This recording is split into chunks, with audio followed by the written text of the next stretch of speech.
Saya akan sampaikan satu narasi khusus kepada orang-orang yang merasa sebagai keturunan Rasulullah SAW, yang merasa sebagai keturunan dari ulama, merasa keturunan dari para wali, termasuk Wali Songo. Dan kali ini saya khusus bicara kepada kelompok yang membatalkan nasab Ba'alawi. Konsekuensi dari ini berarti dalam pembicaraan saya ini Ba'alawi itu tidak termasuk kepada orang yang membanggakan nasabnya. Kenapa? Karena orang membanggakan nasabnya itu adalah ketika nasabnya itu ada. Bagi kelompoknya Kiai Haji Imaduddin, nasabnya Ba'alawi kan tidak ada. Nah, berarti tidak cocok. Jadi misalnya saya mau bicara tentang orang yang memakai seragam SD. Berarti saya sedang berbicara dengan anak-anak SD yang sedang berseragam. Kalau anak-anak SMP atau SMA, ya nggak masuk kepada yang saya bicarakan ini. Jadi ingat itu kata kuncinya. Karena orang mengaku atau merasa sebagai keturunan Rasulullah itu nggak hanya Ba'alawi. Ada yang dengan sorry saya juga keturunan Nabi kok. Kan ada begitu. Saya keturunan Sunan ini kok. Sunan itu keturunan Rasul ya. Saya keturunan Rasul kan begitu. Jadi saya khusus bicara kepada orang yang merasa sebagai keturunan Rasulullah, baik mengaku atau hanya merasa, dan juga sekaligus membatalkan nasab Ba'alawi. Sehingga dalam pembicaraan ini tidak ada Ba'alawinya. Nah, begitu. Ini ada satu kitab, Ithafus Sadah Al-Muttaqin, karya Sayyid Murtado Az-Zabidi, mensyarah kitab Ihya. Bismillahirrahmanirrahim. Ini bicara tentang betapa buruknya orang-orang yang keliru membangun persepsi tentang leluhurnya. Artinya ini orang-orang yang leluhurnya itu adalah orang mulia, bahkan Rasulullah SAW. Tetapi dia keliru menyikapi itu. Kelirunya itu bukan masalah sah tidak sah nasabnya, tapi salah menyikapi status dia atau fakta bahwa dia keturunan Rasulullah. Sekali lagi ini nggak Ba'alawi yang saya bicarakan di sini. Kenapa nggak Ba'alawi? Karena saya bicara kepada kelompoknya Kiai Haji Imaduddin yang mengatakan Ba'alawi bukan zuriyah Nabi. Jadi kan tidak relevan kalau Ba'alawi dimasukkan ke sini. Bismillahirrahmanirrahim. Waman dhonnah. Perhatikan ya. Waman dan barang siapa. Itu mubtada ya. Dhonnah yang menyangka. Perhatikan di sini Al-Ghazali. Jadi yang dalam kurung ini kitab Ihya menggunakan dhon. Dhon itu sebuah prasangka saja, belum mencapai ilmu. Karena kalau ilmu itu berarti faktual. Karena al-ilmu itu al-idraku anisyai'i ala al-muwafiqi bil waqi, sesuai dengan fakta, itu ilmu. Tapi kalau prasangka belum tentu ilmu, belum tentu benar, hanya prasangka. Belum mencapai ilmu. Walaupun ada sesuatu itu disebut ilmu, walaupun tarafnya memang hanya sebatas prasangka. Tetapi di sini enggak. Ini kalau dibedah luas ya. Di sini khusus bicara zon saja. Jadi mengira ya. Barang siapa yang mengira atau berasumsi annahu, bahwasanya dirinya atau dia yanju, akan berhasil atau akan selamat. Selamat di sini selamat dari afatid dunia, selamat dari afatil akhirah wabil khusus ya. Selamat dari siksa neraka, selamat dari kemalangan dunia, kemalangan akhirat.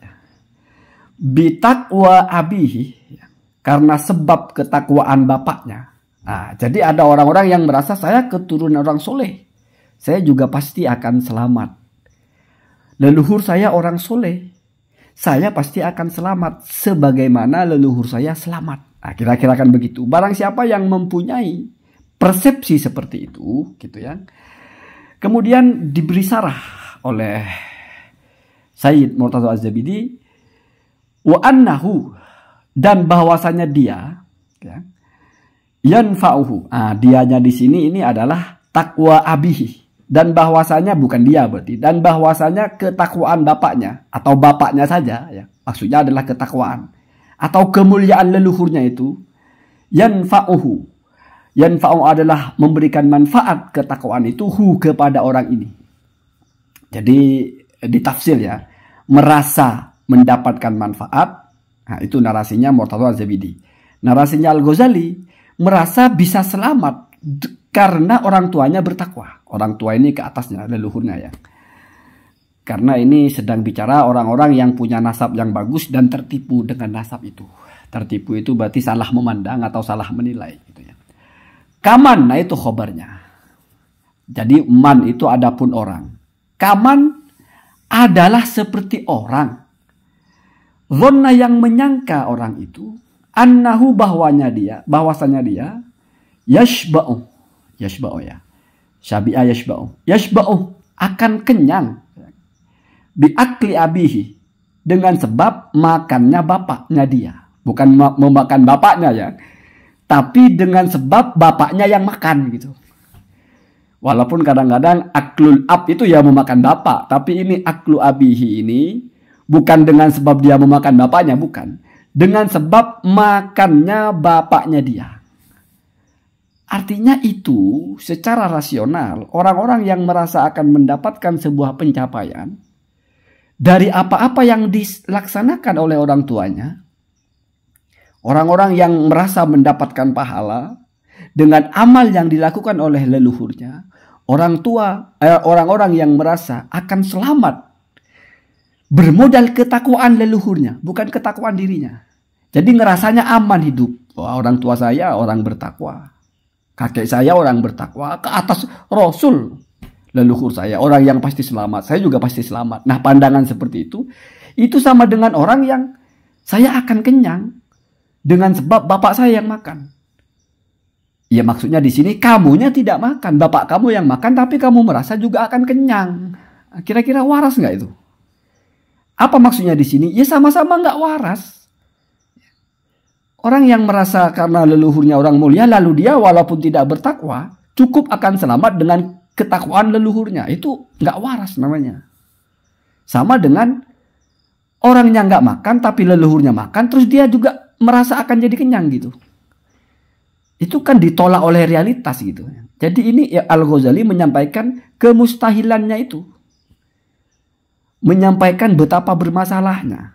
Kamu nggak ikut makan, mentang-mentang bapak kamu makan, terus kamu bisa ikut kenyang gitu kan? Enggak. Bahkan dilanjutkan di sini. Mestinya wayarwa ini ya. Wayarwa, yarwa itu maknanya salah satunya adalah ya, syaribah hatta syabi'ah. Minum sampai kenyang, maksudnya sampai hilang dahaga lah ya. Kalau makan kan kaitannya dengan kenyang, hilang lapar. Kalau minum kaitannya dengan bahasanya hatta syabi'ah juga, kenyang juga, tapi kenyangnya maksudnya sampai puas, sampai hilang dahaganya. Atau dia menyangka ya, akan apa bahasanya ya, wayarwa bisyurbi abihi. Wayarwa itu dia akan merasa hilang dahaga, begitu gampangnya bahasanya. Bisyurbi abihi, dengan meminumnya bapaknya dia. Bukan meminum bapaknya, bukan. Jadi bapaknya yang minum, kita yang lega gitu, kita yang hilang haus gitu ya. Kemudian wayasiru aliman, dan dia menyangka atau sama dengan orang yang menyangka akan menjadi orang alim bita'allumi abihi, dengan sebab bapaknya yang belajar gitu. Jadi ini satu tamsil dari Al-Ghazali, betapa anehnya pandangan itu. Tamsil itu untuk memudahkan memahami sesuatu. Yang ingin difahamkan oleh Al-Ghazali adalah orang yang merasa mendapatkan manfaat dari pekerjaan bapaknya berupa ketakwaan, manfaatnya berupa pembebasan atau keselamatan. Artinya apa? Dia merasa karena keturunan seseorang, lalu dia akan berakibat kepada dirinya bisa selamat walaupun dia nggak melakukan sesuatu, walaupun dia nggak takwa, asal leluhurnya takwa, dia akan selamat. Itu sama ya. Untuk menjelaskan keadaan itu aneh, untuk menjelaskan keadaan itu mustahil, itu dicarikan tamsil oleh Al-Ghazali. Apa tamsilnya? Seperti orang yang nggak makan, yang makan bapaknya, terus dia ngerasa bisa kenyang. Orang yang nggak minum, yang minum bapaknya, terus dia ngerasa lepas dari haus. Orang yang tidak belajar, yang belajar bapaknya, terus dia merasa bisa jadi orang alim. Gitu ya. Makanya ada al-ilmu bita'allum, atau bil kasbi la bin nasabi. Ilmu itu dengan belajar, bukan dengan sebab kamu keturunan siapa, begitu ya. Dilanjutkan di sini, wa yasilu ilal ka'bati wa yaraha. Dan dia merasa bisa sampai kepada Ka'bah, bisa sampai ke Mekah, wa yaraha, dan melihat Ka'bah itu bimasyi abihi, dengan sebab leluhurnya yang datang ke sana gitu. Jadi dipertegas satu keadaan ditamsil oleh Al-Ghazali dengan berbagai keadaan-keadaan untuk memahamkan kepada kita, memudahkan kepada kita betapa friknya, betapa anehnya pandangan itu. Begitu ya. Kemudian ilaiha, kepada Ka'bah itu. Wabiru iyatihi, dan dengan melihatnya bapaknya ya. Iyaha, kepada Ka'bah itu. Hadza la yakunu. Hal ini la yakunu, tidak akan pernah ada atau tidak akan pernah terjadi. Wa taqwa fardu ainin. Karena dan takwa itu adalah fardu ain. Fardu ain itu adalah kewajiban personal, individual ya. Fi haqqi kulli ahadin. Maksudnya bagi setiap orang, begitu ya. Wala yujza, dan tidak akan ya, dibalas atau mendapatkan balasan fihi, di dalam takwa itu, walidun, seorang anak, aman atau an, dari waladihi, bapaknya anak itu, syai'an, sedikit pun, atau tidak akan pernah mendapatkan balasan apapun. Jadi seorang anak kalau tidak bertakwa, tidak lalu mendapatkan buah dari ketakwaan itu, karena yang bertakwa bapaknya sama sekali. Begitu ya. Wa kadza al-aksu, begitu juga sebaliknya. Ketakwaan seorang anak tidak akan lalu membuat orang tuanya itu mendapatkan balasan dari ketakwaan sama sekali. Bedanya apa? Ya, orang tuanya mungkin tidak bertakwa. Tapi kalau anaknya bertakwa, soleh, mendoakan, itu sudah lain babnya. Ya, di sini kan bicara tentang takwa itu adalah kewajiban personal. Tidak ada ketakwaan dilakukan oleh orang lain, balasannya diterima oleh orang lain. Termasuk itu walaupun antara bapak dan anak, dan juga anak dan bapak. Begitu ya. Jadi kalau begini, sebetulnya apa gunanya punya leluhur yang soleh kalau Anda tidak bertakwa? Apa gunanya punya leluhur yang alim kalau Anda tidak belajar? Tidak lalu Anda akan selamat kalau tidak bertakwa walaupun leluhurnya soleh. Tidak lalu Anda alim kalau tidak belajar walaupun leluhurnya ulama. Jadi begitu ya. Perkara misalnya mensyukuri, alhamdulillah saya terlahir dari keturunan orang-orang yang soleh. Itu masuk kepada bab tahaddus bin nikmah. Rasul menjelaskan itu. Saya ini pilihan dari semua pilihan. Saya dipilih dari jalur Ibrahim, dipilih yang terbaik yaitu Ismail. Dari Ismail dipilih yang terbaik yaitu Kinana, terus sampai Bani Hashim. Quraisy dulu, terus sampai Bani Hashim, sampai saya, khiyarun min khiyar. La fakhroh, mesti ada begitu. Jadi kata kuncinya adalah berbangga-bangga. Biasanya yang berbangga-bangga itu orang yang tidak bertakwa, ngerasa dapat buah dari nasabnya. Itu namanya membangga-banggakan, pamer. Orang pamer itu kan ngerasa dapat manfaat dari yang dipamerin. Gak ada orang itu, Pak, memamerkan sesuatu yang dia sendiri ngerasa nggak dapat manfaat dari yang dipamerkan. Orang memamerkan mobilnya sendiri itu karena dia ngerasa dapat manfaat dari itu. Walaupun sekarang nggak ada flexing ya, mobil orang dipamer-pamer udah psikopat itu, lebih gila dari ini gitu ya. Bukan punya dia tapi dipamer-pamerin gitu. Jadi ini kan nggak bicara Ba'alawi toh. Kenapa nggak bicara Ba'alawi sekali lagi? Karena bagi kalian Ba'alawi bukan Turiah Nabi kan, begitu ya. Allahumma dina ahdas.